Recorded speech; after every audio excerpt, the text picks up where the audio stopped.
Good afternoon, everyone. We're proud to have Steve Lehto, author of Michigan's Columbus, The Life of Douglass Houghton, here in our Ann Arbor Google office today. It was named one of Michigan's most notable books of 2010. Steve brings us this captivating story of Douglass Houghton. As Michiganders, we know that the name Houghton is incredibly well known. It graces the name of not only a city, a county, a lake, waterfalls, schools, and even a Google conference room. This story is about Michigan's first geologist turned explorer, Houghton's journey. He discovered more than any man before him, became the mayor of Detroit, and taught at the University of Michigan, all before the age of 36. In addition to being a talented author, Steve is also an attorney and professor here in Southeast Michigan. He spends a lot of his time speaking about these topics and other Michigan history whenever he gets the opportunity. So without any further ado, please help us in welcoming our guest, Steve Lehto. Thank you. I'll do my best without the audio-visual presentation.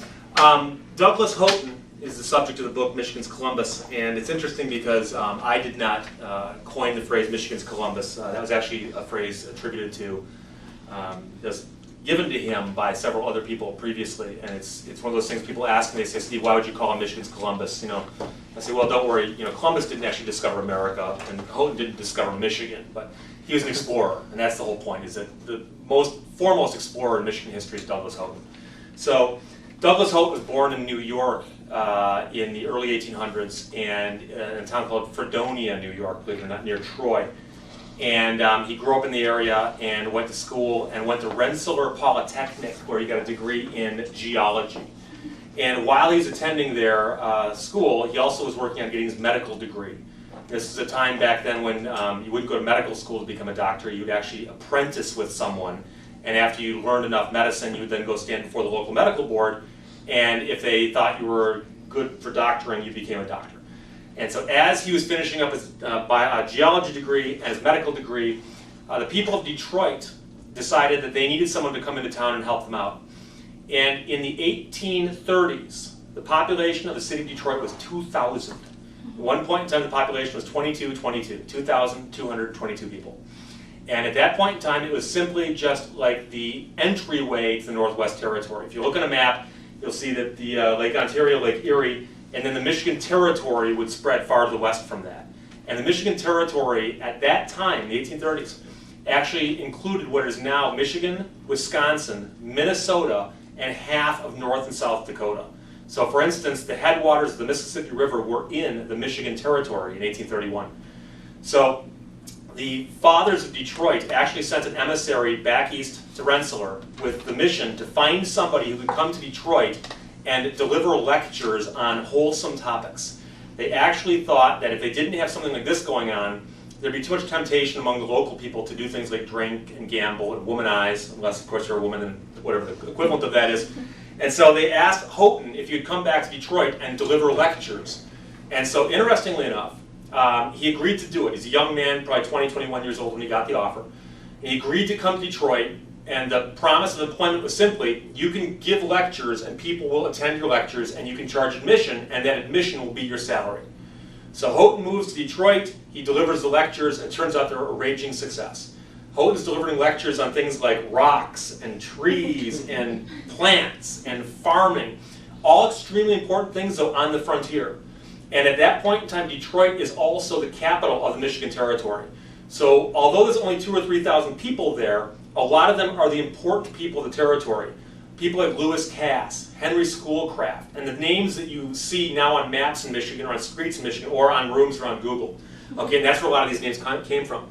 So when Houghton was in Detroit giving his lectures, invariably, a lot of the famous people in Detroit, the movers and shakers, came and saw him speak. And so he became very well known. And Henry Schoolcraft in particular recognized that here's a young guy, he's a scientist, he's a doctor, but he's also a very, very smart guy who can explain stuff to people. So Henry Schoolcraft approached Houghton and said, I'm putting together an expedition to go find the headwaters of the Mississippi. They'd never been marked by white men before. So Schoolcraft got federal funding, Douglass Houghton and a bunch of other men, and they went up to find the headwaters of the Mississippi that were in the Michigan Territory. Amazingly enough, they went there from Detroit by canoe.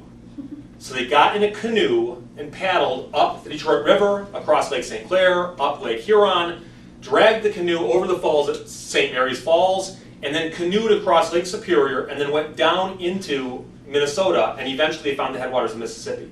They made that trip twice. Once one year and once the second year. And in the second year they did it, they actually found the headwaters of the Mississippi. And Henry Schoolcraft has gone down in history as being the first white man to mark the headwaters of the Mississippi, which are now in Minnesota.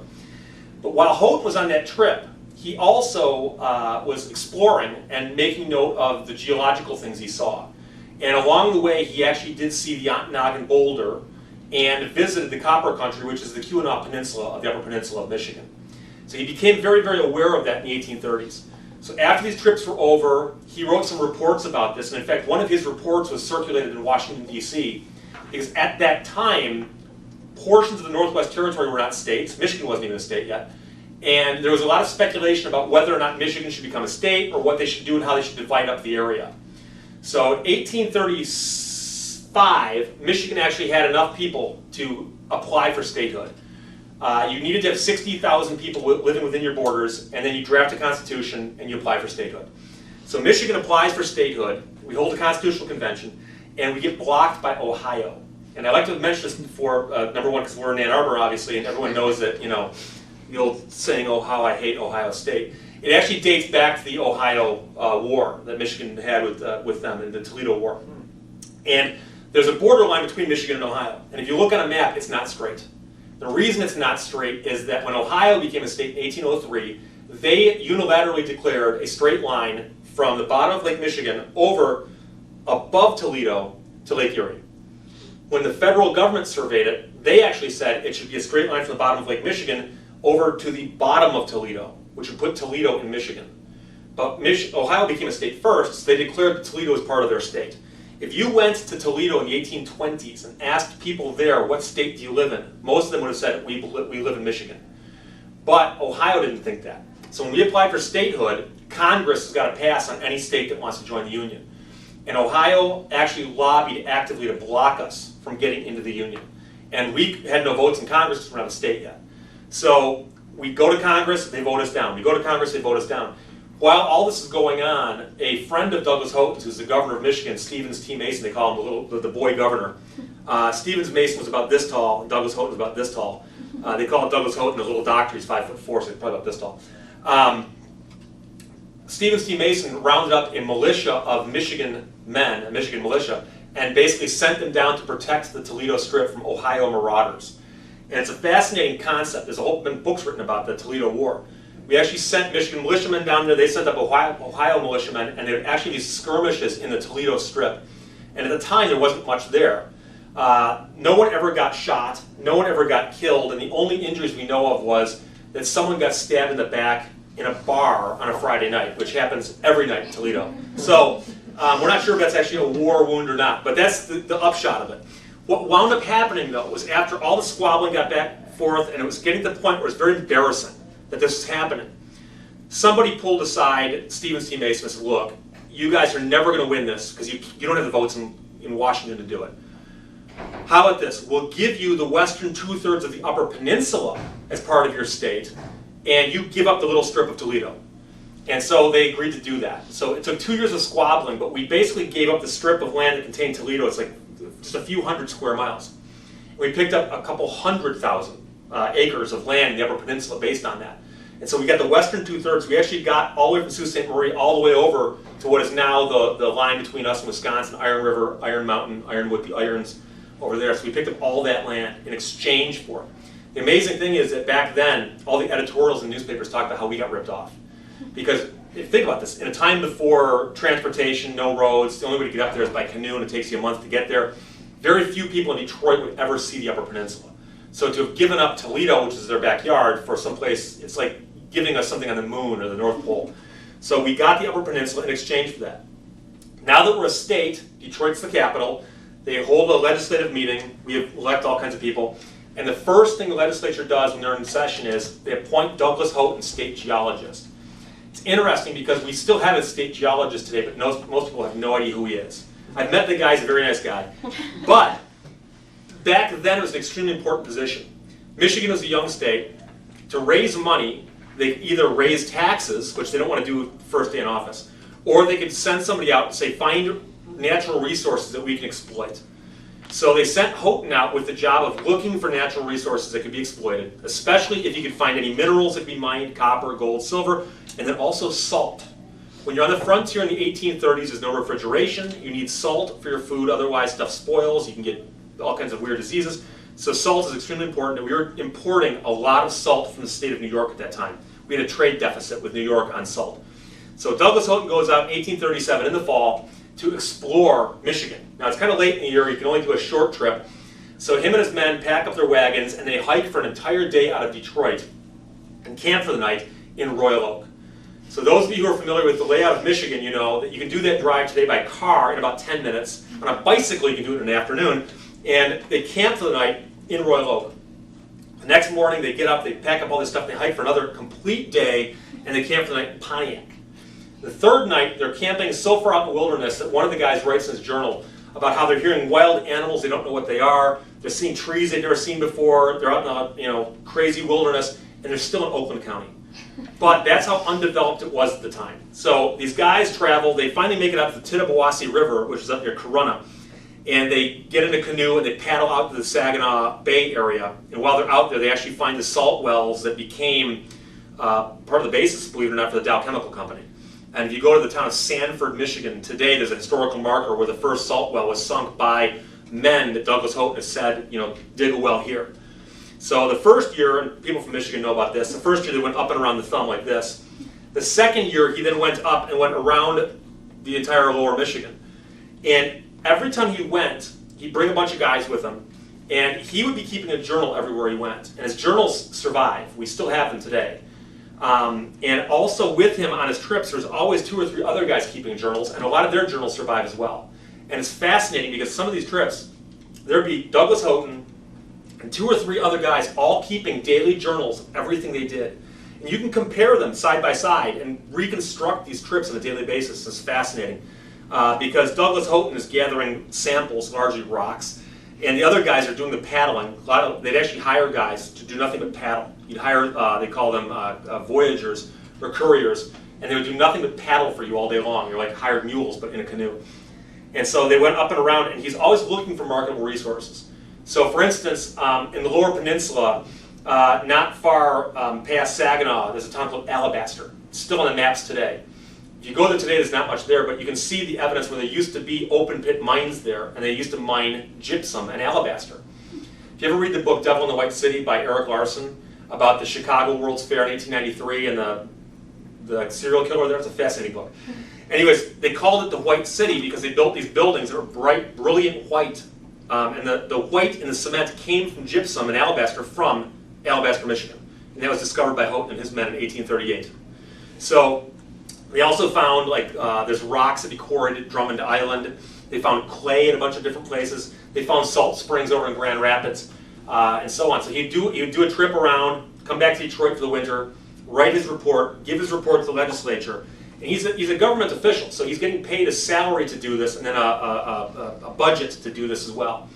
So 1837 he does the thumb, 1838 does lower Michigan. 1839 he goes up and he goes across the bottom of the upper peninsula and then back around Lake Michigan.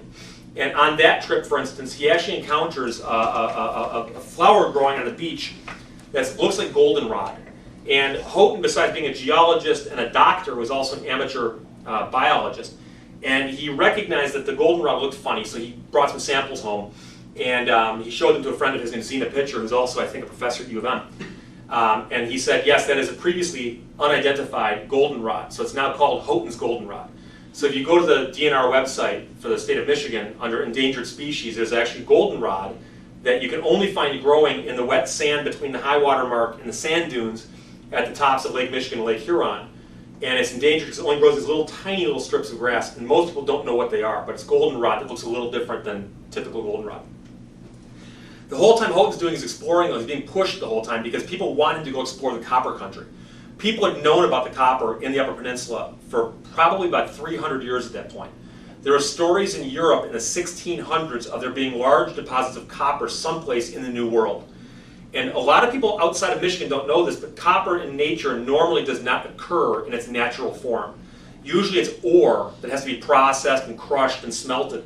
But if you go to the Upper Peninsula of Michigan, you can simply walk around in a rock pile and find pieces of pure copper. They call it native copper. And native copper is unusual in the world, but its largest concentration is in the Upper Peninsula of Michigan. People have known about that for years, and in fact, when Houghton had gone to the Schoolcraft expedition, they had visited a boulder that's called the Ontonagon Boulder. And the Ontonagon Boulder was this large piece of copper out in the woods next to the Ontonagon River. And every single person who went to the Upper Peninsula back then who was an explorer would visit this boulder, and it was a rock that was so big that grown men couldn't move it. And they'd come back to Detroit, wherever they came from, Montreal, and they'd tell their friends, we hiked out in the woods, and there's this boulder out there, and we couldn't move it. And the funny thing is that by the time people stumbled back to civilization, after spending months getting out to this thing, the boulder got bigger and heavier, so that by the time the story got told, it was always a 10,000 pound or 20,000 pound boulder. And in fact, in Schoolcraft's book, he wrote several books, one of his books, he has an illustration showing the boulder. And he shows a canoe of Indians paddling across the river over towards this thing the size of a garage.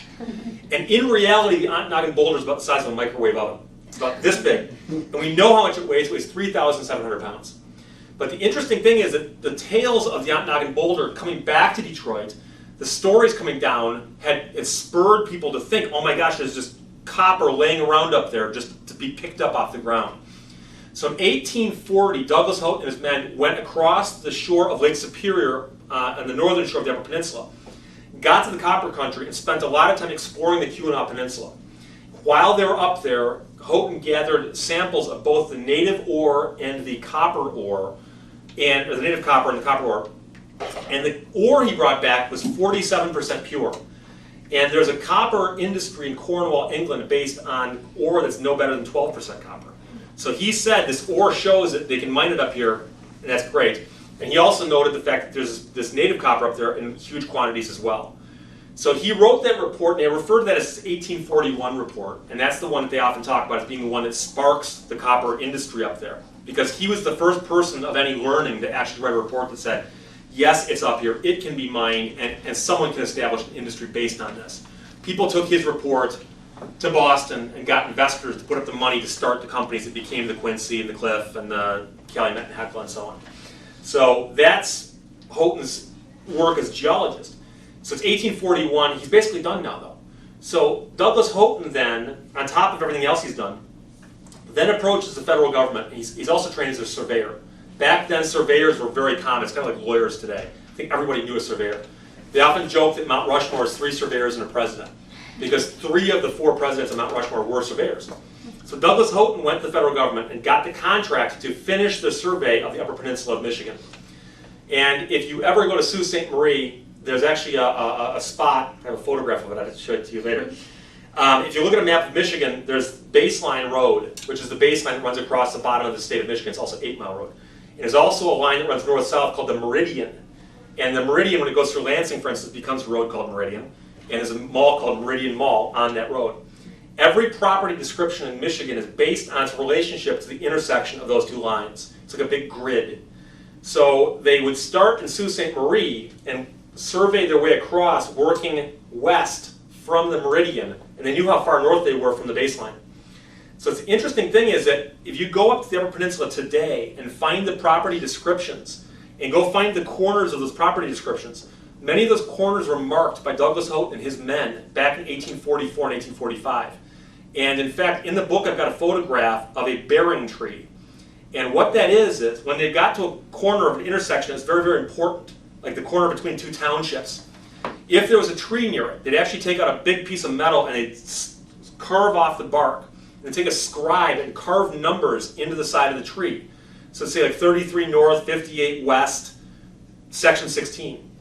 And then they'd make a note in their field book that, okay, we marked the corner of that intersection on the side of this tree. And so years later, people would, when they're redoing the surveys or they're checking the property descriptions, would actually find the tree and say, okay, there's the tree that was marked. And I've spoken to guys at Michigan Tech in this, they have a survey department there. They actually teach surveying as a location, who told me that to this day, they still go out in the woods and find bearing trees marked by these guys in the 1840s and 1850s. The trees are still there. Some of them have fallen over. But the photograph I have in the book was taken in 1910, I believe, which would have been 55 years after Houghton's men marked it. The tree was still alive and kicking then, and it was just, many, many years later it may have fallen down. And they've gone back and remarked these things. The amazing thing is that these guys were actually working with nothing more but basically the transits thing you look through, and basically rulers, big chains they'd stretch out to measure distances.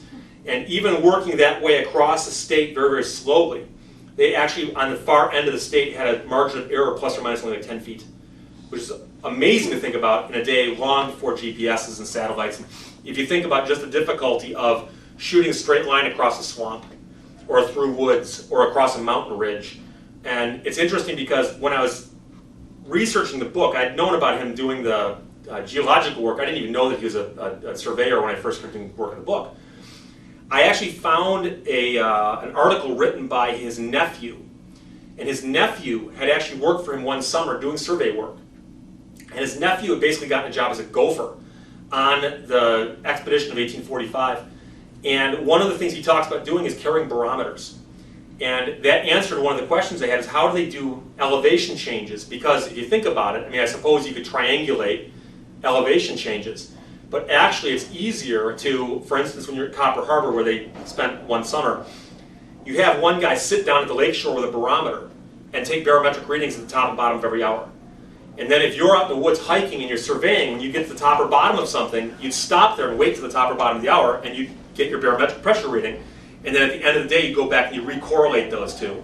And what's amazing again is that all of this stuff turns out to be relatively accurate, especially considering how primitive this was at the time. So the other interesting thing that came out of Houghton's survey work as he surveyed the Upper Peninsula is that as they're working their way across, he contracted out a lot of the work. And one of the guys that he contracted with was a guy named William Burt. And William Burt was an inventor. And he'd invented a typewriter that he had a patent on already. And he also invented a thing called Equatorial Sextant, which was basically a solar compass. And it's the kind of thing that you see a pirate using to measure the stars if you look at the stars. But this was designed to be used during daylight to measure the angle of the sun to figure out north, south, east, and west. And when he patented it, people had actually said to him, this is a nonsensical thing, you don't need this on land because you can always use a compass. Well, when they were surveying across the Upper Peninsula, when they got to the Negaunee Marquette area, compasses don't work because there's so much iron ore in the ground. And so his men stopped, didn't know what to do, and Burt whips out his solar compass and goes, guys, I got the answer here, I got a solar compass. And the amazing thing is that his men found iron ore samples in the ground and said, here's the problem, it's the iron ore samples. And so they wrote a report describing iron ore deposits in the area. And those reports later became the foundation of the iron ore industry up there. And yet when Burt talks about it, all he talks about is my solar compass works. I've been vindicated. And so it's interesting because the other guys are like, hey, someone's gonna get rich. And he's like, no, my solar compass works. So when it comes to Houghton's discoveries, Burt's often credited with being the one who discovered the iron, and that's fine. But Burt was actually working for Houghton, so he gets kind of like an assist on that. So along with that, one of the most important stories I kind of touched on was I mentioned the Ontonagon Boulder. The Ontonagon Boulder was out in the woods till about 1843.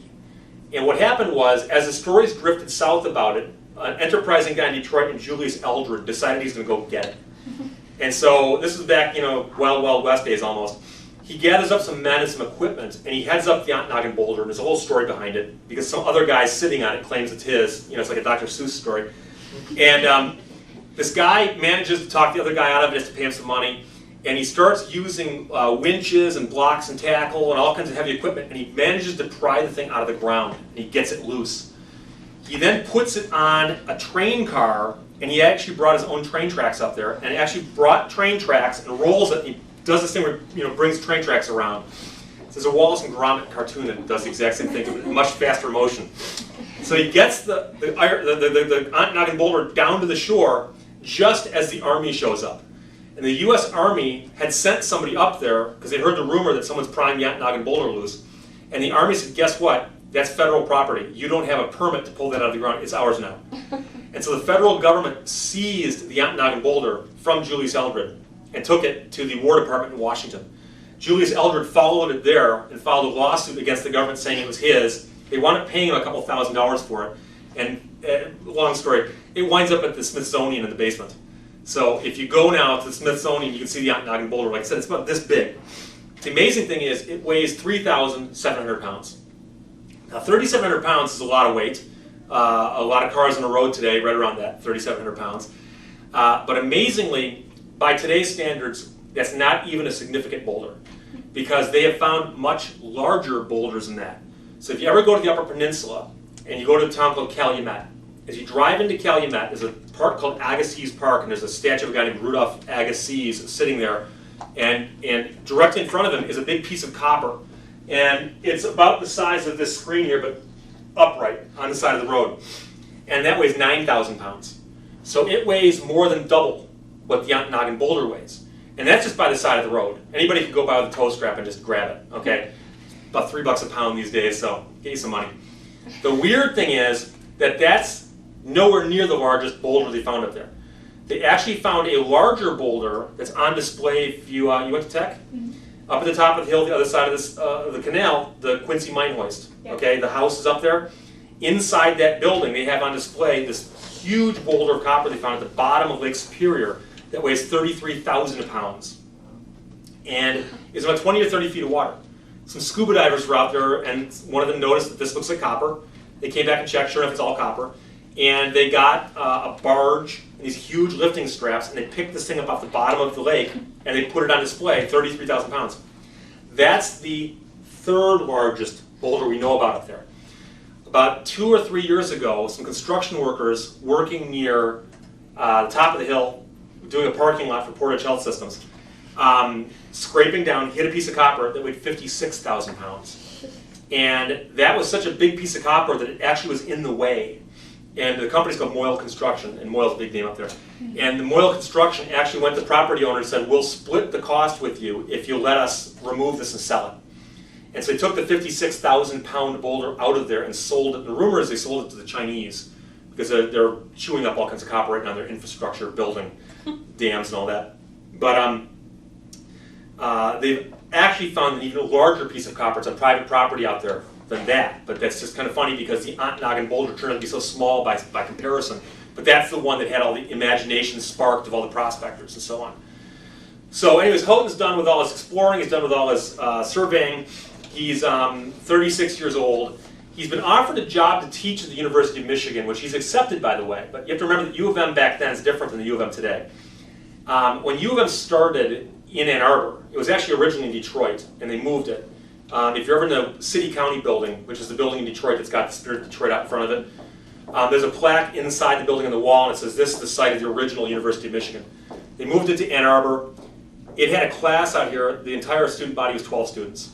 So I like to explain to people that you could probably have fielded a basketball team if they'd invented the game yet, but you couldn't field a full football team, you know, unless you went to play both ways, which I suppose you could. And then the student body dropped below that before it recovered and eventually became what it is today. But Houghton had agreed to work out here, and he's going to be on the faculty. He was technically on the faculty before that, but it's unclear if he ever actually traveled out here to teach, or he may have come out here and guest lectured or something. But he was also the mayor of Detroit one term, president of the first Detroit Public School Board. He did all the exploring we talked about, wrote all the reports we talked about. And in 1845, as he's wrapping up his expedition, he was in Eagle River in October, which is kind of late in the year up there. And he had some men who were down the beach who were still surveying, and they were wrapping up their work for the season.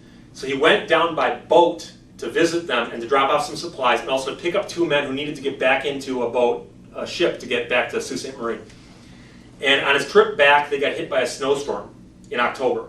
Now, if you've ever been to the Upper Peninsula, you know it can snow up there in August. I've been up there in August and it snowed. So they get hit by a snowstorm in October, and the boat capsizes. And Houghton and 2 of the men in the boat with him drown. The 2 voyagers with Houghton actually make it to shore, as his dog makes it to shore as well. It's important to the story. And the voyagers go into town and say, hey, look, Douglass Houghton's boat just capsized. They come out, they search. They don't find him. They find one of the guys the next morning. And they actually find they find Houghton himself. They find his body the following spring. And when the news reached Detroit that Douglass Houghton had drowned, it was a big deal. It had the equivalent of like a state funeral in Detroit. All the mayors were there, the governor was there. He's buried at the Elmwood Cemetery in Detroit. So if you ever get a chance to go to Detroit and visit the cemetery at Elmwood, a lot of important, famous people in Michigan history are buried there, including Douglass Houghton. There's memorials to Houghton around. There's actually a memorial to Houghton here on the campus over by the Hatcher Graduate Library. And they call it a cenotaph. It's a pillar that's chopped off at the top, indicating a life cut short. And they call it the Professor's Monument because there's Houghton and 3 other professors who all died young, right around the same time. Houghton, Fox, Denton, and Whiting. And it's kind of tucked up against the building. Most people don't know it's there. There's also a memorial to Houghton at Eagle River, not far from where he drowned. And then, as you mentioned, there's waterfalls that are named after him called the Douglass Houghton Falls. Did you ever see them when you were up there? I don't think so. The Douglass Houghton Falls are on private property now, but they're the tallest waterfalls in Michigan. And it's very sad because there's, you'd never imagine that they're there, about 2 or 3 miles southwest of Calumet, kind of out in the woods. Yeah. And you're walking along all of a sudden, drop off, and it's like 100 feet down. Drunken Michigan Tech students, legs going over there, and scaling up and down the side of that wall. As you can imagine, that's what else can you do up there for entertainment. And it got to the point where the sheriff was going out picking people off the side of this cliff every so often, and the owner of the property realized that one of these days someone's going to fall and sue him, saying, you shouldn't have let me climb your waterfall. So he actually had to put a fence up across the thing, so you can't go there now. And the weird thing about it is that, number one, the falls are misspelled. It's always Douglass-Houghton. And his name's not hyphenated. I don't know why they do that. But number two, there's no evidence that he ever saw the waterfalls because he doesn't mention them in any of his writings. And in fact, he never actually made it to that part of the peninsula because that was right dead center. And he went around the edges for the most part. So he probably didn't even see it. But it's interesting because it's named after him. I often get asked about Houghton Lake because, it's Houghton Lake. And people go, and it was named after him. But again, he didn't discover that lake. But if you look at it, it's Houghton, Higgins, Burt, and Mullet are the 4 lakes right across the Knuckles. All 4 of them are surveyors. So Burt I already told you about, and Mullet and Higgins are 2 other surveyors. So it's a good trivia question if you want to know why those lakes are named that way. It's interesting because I spoke at a library in Houghton Lake not too long ago, and someone asked me about that, and I had to explain to them that the bad news is that Higgins was actually a very bad surveyor. And we know this because in books on the history of surveying in Michigan, Sylvester Higgins, when you got a job to contract to survey property, who's to say you're doing it right? I go out in the woods and I come back and say, yep, it's surveyed, here you go, here's your papers, and you pay me and I leave. So to make sure you would do a good job, you had to post a bond to guarantee that you did it. And in fact, for Houghton to get the job in the Upper Peninsula, he was probably one of the few people who could get that job because the bond was so exorbitant that very few people could have gotten that much of a bond back then. Sylvester Higgins posted a bond, did a bunch of really bad survey work, got sued by everybody. It ate up the bond, and it got to the point where they were going to come after him personally, and he fled the state. And he spent his later years surveying in California. So, but he got a lake named after him, so that's good. So, but unfortunately, Houghton died in 1845, like I said. It's interesting because he died so young. He had been elected a mayor of Detroit. There's no question, though, that he probably would have gotten elected governor or some other type of high political office. And it's interesting because so many people know his name, because his name is on stuff, but most people don't know what he did. So it's the exploration of Michigan. It's the reports that he got the word out popularly as to where the copper was and what it would take to get it out of the ground. And then he also would have had to have known more about Michigan than anybody else, than anybody else during his lifetime. And it's interesting if you go back and look at the history of America as the civilization headed west. You've got the explorers, and then right behind them you've got the surveyors. And Houghton was both. And so at one point in time, though, he was probably the guy who knew the most about the state of Michigan. So that's Trip Douglass Houghton. And I got answers if you got questions. What happened with his dog? His dog. I'm glad you asked me that. His dog is named Meme, and you wouldn't know from the cover here, but you'd know if you look in the inside photograph here that his dog is at his feet in this painting by Elva Bradish. And Elva Bradish was Douglass Houghton's brother-in-law.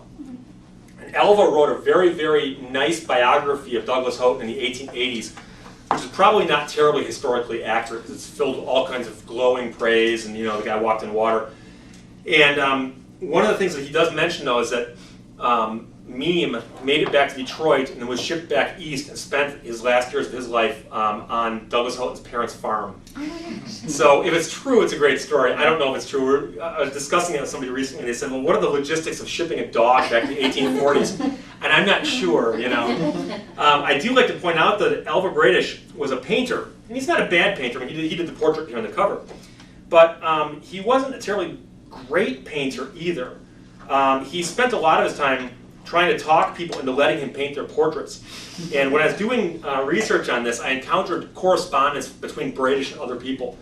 And there are all these rejection letters saying, "Dear Mr. Bradish, thank you very much for the offer to paint my wife's portrait or my portrait, but at this point in time, we don't need our portrait painted." And this over and over and over again, just rejection after rejection.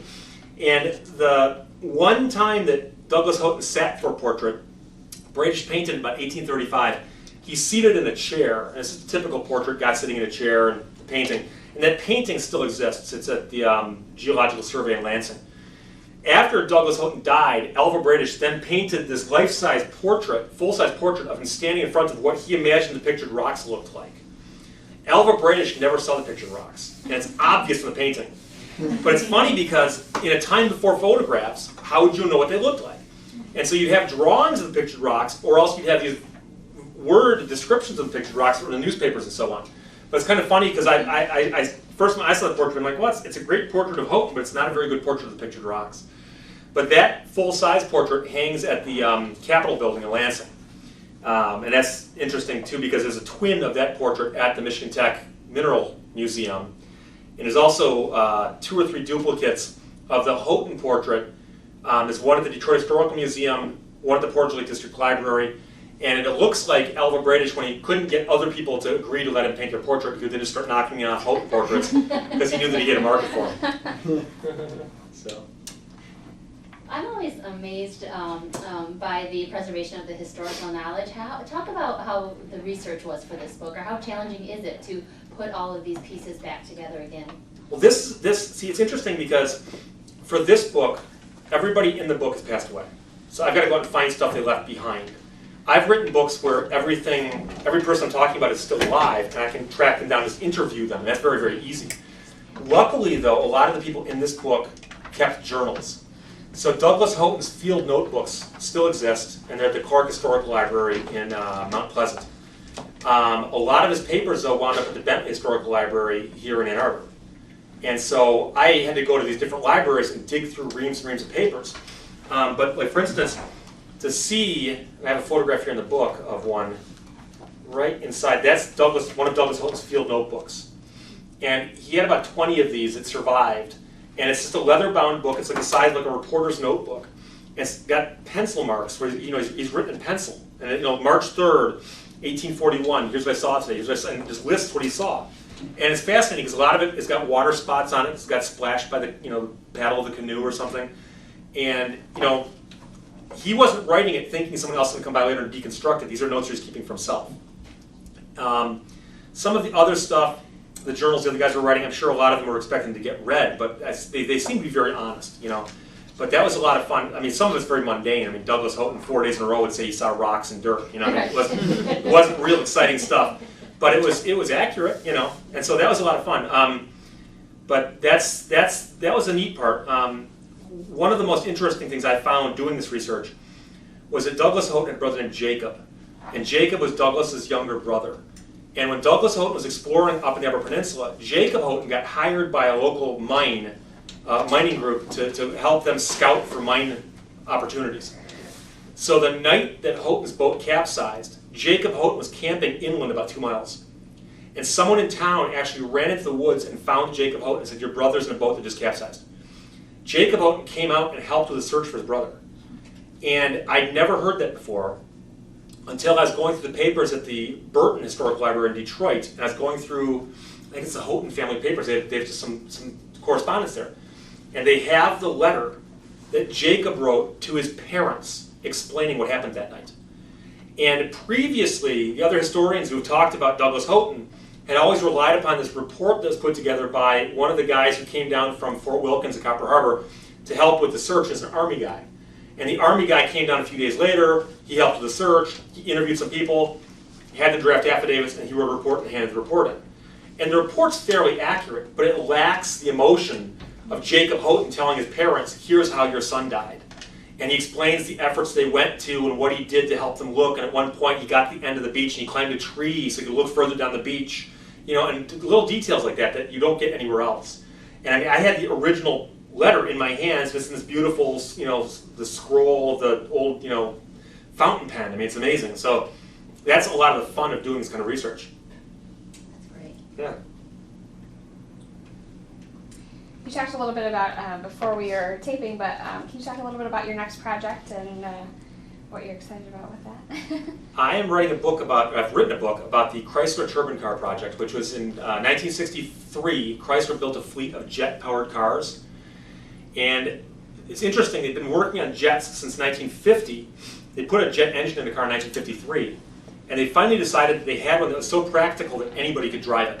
So they built a fleet of 50 cars and loaned them out to the public as like a big publicity stunt. And so you could actually send a postcard to Chrysler, and if they drew your name and decided to get a car for 3 months that was jet-powered. And so housewives and accountants and just average Joe Americans were getting these jet cars, and they all looked identical. They were all painted this turbine bronze color. They were a specific built car, so it was very unusual looking, and they sounded really funky. And so for 2 years, these cars were all over the place. They had them on display at the World's Fair. I mean, I was very young. I remember seeing them in traffic. You couldn't miss them because of the sound they made. At the end of the program, Chrysler rounded them all up and destroyed them all. And they saved a couple, but they destroyed most of them. And it's one of those stories that ever since I was a little kid, it's always bugged me what happened to those cars and why. And it's one of those things that I've always been thinking about it. And I ran into somebody who knew some of the people who worked in the program. I started interviewing these people, and I realized that there's actually a really, really interesting story there. So I wrote this whole story, finished the manuscript, and couldn't get a publisher. And so I actually put it aside, and I wrote a couple other books, this book and my desk drawer book. And then, this is kind of strange, but my Death's Door book is called Death's Door, Truth Behind Michigan's Largest Mass Murder. A bookstore in the Upper Peninsula of Michigan ran an ad for that at Christmas. It said, makes a great Christmas gift. The picture of the cover of my book. And the cover of the book is dark, and it's got the shadow of a tombstone on it. Somebody sent that ad into Jay Leno, and he ran that on his funny headlines segment. Yeah. So I'm sitting at home on Tuesday morning, and my phone starts ringing. People are going, Steve, you were on Jay Leno last night. No, I was asleep last night. So anyways, I figured out what happened. So I took a copy of Death's Door, and I gift wrapped it. Okay. And I sent it to Jay Leno as a joke and said, here, Merry Christmas. But then on a whim, I took the turbine car manuscript and stuck it in there and said, I know you're a car guy, check this out. And I stuck my business card in there, and like 2 weeks later he called me. And he said, Stephen, this is great. He goes, why don't you get this published? And I said, because it's a car book. And for some odd reason, people pigeonhole car books as being, well, it's a car book. Going to Borders, and the car books are in the corner. Barnes & Noble are in the corner. And he's like, well, I'm going to hang on to your card, okay? And I said, sure, hang on to my card, I don't care. Well, he did those free shows in Michigan last summer, and after the shows were over, he's at the Palace of Auburn Hills. Chrysler's right there. He's got friends at Chrysler. He goes over to Chrysler, and there's a big test track, and he's driving, and they're letting him drive cars in a museum, and they let him drive a turbine car. And he asked him, can I buy one of your turbine cars? And apparently he got them to sell him one, because I'm at my office a week later, my phone rings, it's Jay Leno again. And he starts asking me very specific questions about the turbine car. And I finally go, why do you need to know this suddenly? He's like, I can't tell you. And I said, well, there's 9 of them in the world. You're asking me questions about how to keep one running, so I'm assuming you got one of the ones that runs. You were in Michigan 2 weeks ago at Chrysler. Any chance you bought one from Chrysler? He said, you can't tell anybody, you can't tell anybody. Well, I can tell people now. But anyways, I got him a bunch of information about the car. The guy who's the head mechanic on the program is a friend of mine. I have a technical service manual that would have come out if the car had been put into production, which he didn't have. So I got him all this information. And he called me to thank me, and he said, if you're ever in California, I'll let you drive the car. So I'm off in California as fast as I can get there, and he let me drive the car. And so he gives me a tour of his garage. He calls it his garage. He's got 105 cars in it. He's got 95 motorcycles. He's got all this crazy stuff. He's got a staff of like 12 guys who do nothing but help him keep his cars running. And we're talking, and he goes, I don't understand why you can't get this book published. I said, because it's a car book. And he goes, well, if it'll help you, I'll write a foreword for you. So when I got back to Michigan, I started pitching the idea to agents going, I have the book written, and Jay Leno will write a foreword for me. And I got an agent who said he could sell that, and he did. So Chicago Review Press is publishing the book this October. The book is in galley stages right now. We have a very nice endorsement from PJ O'Rourke, and that'll be out in October. Very exciting. Wonderful. Yeah. great story. That story's better than the book. Yeah, that's good. Well, thank you so much for coming. We really enjoyed Thank having you. I wish I could have done slides for you, but I you know. know, we'll have Sorry, to. it was a pleasure having That's you. okay. That's okay. I feel honored that you came to see us. Well, thank you. We really appreciate it. Thank you. Thank you.